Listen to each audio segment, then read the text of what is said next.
జగన్ తప్పుల్లో 2 రకాలున్నాయి. ఒకటి తాను అసెంబ్లీకి పోకుండా ఉండడం ఒక ప్రతిపక్ష నాయకుడిగా. తన వాళ్ళందరినీ ఆహ్, పంపకుండా ఉండడం. ఇప్పుడు ప్రాబ్లమ్ ఎక్కడొచ్చింది? లోకేష్ అదే చెప్పాడు నిన్న. మా నాన్నని చాలా తీవ్రంగా అవమానిస్తే కూడా సింహంలాగా ఆయన నిలబడ్డాడు.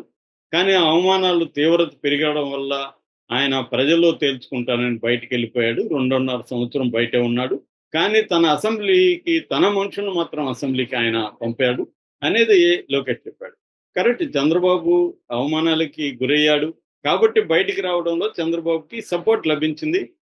తన మనుషులు అక్కడికెళ్లారు. వాళ్ళు కూడా జగన్ ఒక దూకుడు కావచ్చు 151 మంది ప్లస్ ఒక నలుగురు ఇటొచ్చారు. వీళ్ళందరి చేత అవమానాలు ఎదుర్కొన్నారు. అయినా పోరాడారు.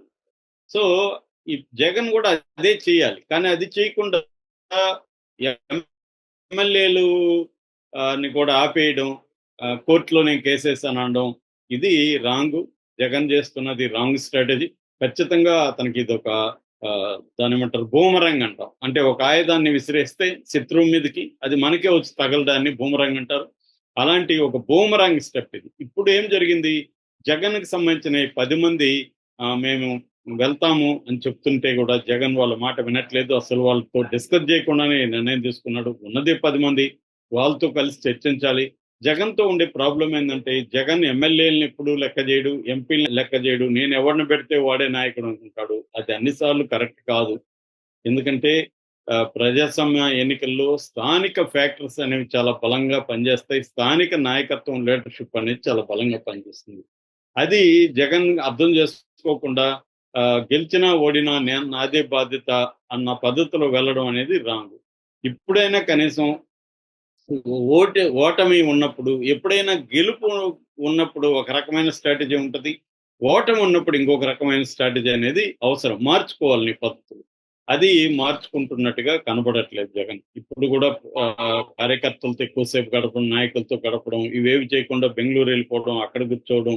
అంటే పార్టీని పునర్నిర్మించడం, పార్టీని డిస్కస్ చేయడం నాయకులతో ఈ కైండ్ ఆఫ్ లేదు. దీనివల్ల తెలుగుదేశానికి లాభం తప్ప వైసీపీకి గట్టి ప్రతిపక్షం ఉండాలి ఎప్పుడైనా. ఆ ప్రతిపక్షాలని బలహీనపరిస్తే ప్రజాస్వామ్యం బలహీనపడుతుంది. అంతిమంగా ప్రజలకి నష్టం జరుగుతుంది. ఎందుకంటే ప్రజల తరపున గట్టిగా మాట్లాడగలిగేది ప్రతిపక్షాలే. ఎందుకంటే వాళ్ళకి ఒక ఆర్గనైజ్డ్ ఆహ్, నిర్మాణం, వ్యవస్థ ఇవన్నీ ఉంటాయి కాబట్టి వాళ్ళు ఫైట్ చేయగలరు. ప్రజలు అందరూ ఆర్గనైజ్డ్‌గా ఉండరు. వాళ్ళకి నిర్మాణాలు ఉండవు. కాబట్టి ప్రతిపక్షం బలంగా ఉంటే అధికార పక్షం బాధ్యతతో వ్యవహరిస్తుంది. కానీ ఇక్కడేమైంది ప్రతిపక్షమే నేను ఇందాక చెప్పినట్టు కాడి పారేస్తే ప్రజల సమస్యల్ని పట్టుకొని బయట అడుగుతాను నేను అంటే బయట అడగొద్దని కాదు, బయట కూడా అడగాలి.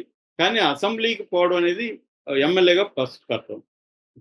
ఇప్పుడేమైందంటే ఈ 10 మంది ఎమ్మెల్యేలు తిరుగుబాటు చేస్తున్నారని చెప్తున్నారు.